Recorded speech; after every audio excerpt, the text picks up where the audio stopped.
میرے معزز اور محترم بھائیوں، کون سے پھر اعمال ہیں جو بہت چھوٹے ہونے کے باوجود میرے نیکیوں کے پلڑے کو بھاری کر دیں گے اور مجھے نجات مل جائے گی۔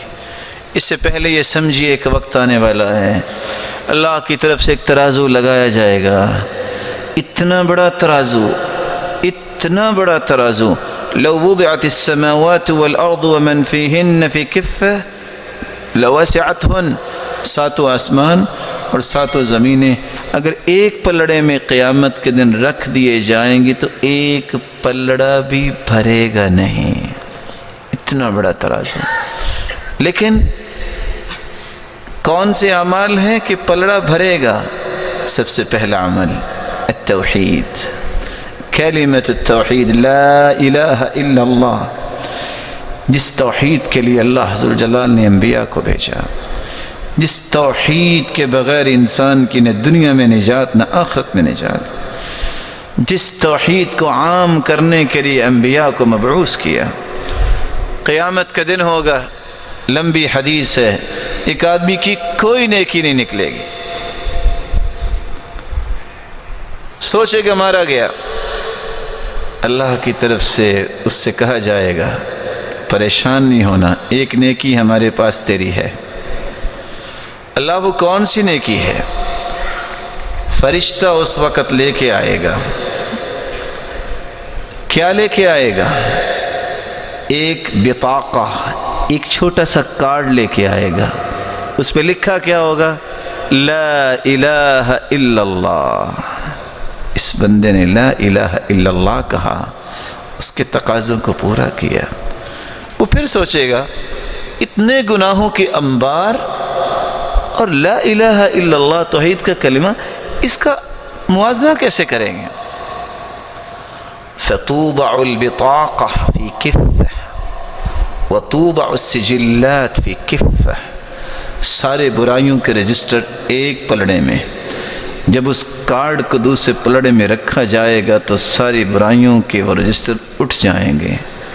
فطاشت السجلات فلا يثقل مع اسم اللہ شیء، اس کے اس کارڈ کی وجہ سے ہی، اس کلمے کی وجہ سے ہی نیکیوں کا پلڑا بھاری ہوگا اور اللہ اسے جنت میں بھیج دیں گے۔ میں آپ سے گزارش کروں گا زندگی کے اندر توحید میں کوئی فرق نہ آنے دینا۔ اور حدیث کیا کہتی ہے؟ وَإِن قُطِعْتَ أَوْ حُرِّقْتَ، تمہارے ٹکڑے کر دیے جائیں، تمہیں جلا دیا جائے، توحید پہ کوئی کمپرومائز نہیں ہے، کوئی کمپرومائز نہیں۔ توحید ہی تو میرے اور آپ کی دنیا اور آخرت کی کامیابی کا راز ہے، اور یہ بات سمجھنی چاہیے جو قرآن نے کہہ دی ہے، الذین آمنوا ولم يلبسوا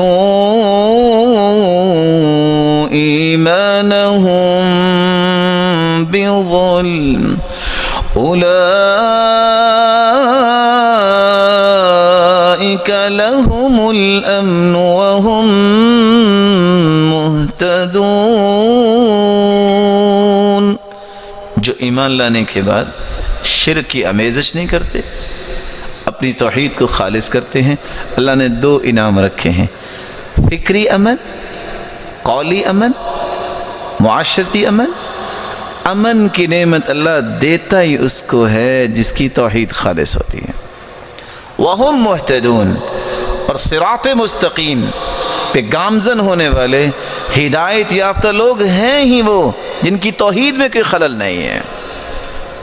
توحید کے ساتھ میں آپ سے ادباً یہ کہوں گا، اور یہ تحفہ سمجھیے آج کی مجلس کا، کثرت سے لا الہ الا اللہ پڑھا کریں۔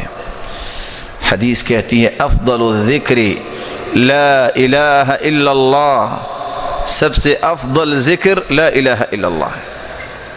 اور رسول اللہ صلی اللہ علیہ وسلم نے فرمایا ان قول لا الہ الا اللہ تدفع عن قائلها 99 من البلاء ادناها الہم، جو کثرت سے لا الہ الا اللہ کہتا ہے 99 بلائیں اللہ ذو الجلال اس کی دور فرما دیتے ہیں۔ ادناها الہم، اور سب سے گھٹیا بلا غم ہے۔ اس کا مطلب یہ نکلا کہ 98 بلائیں تو غم سے بھی بڑی بڑی اللہ ذو الجلال دور فرما دیتے ہیں۔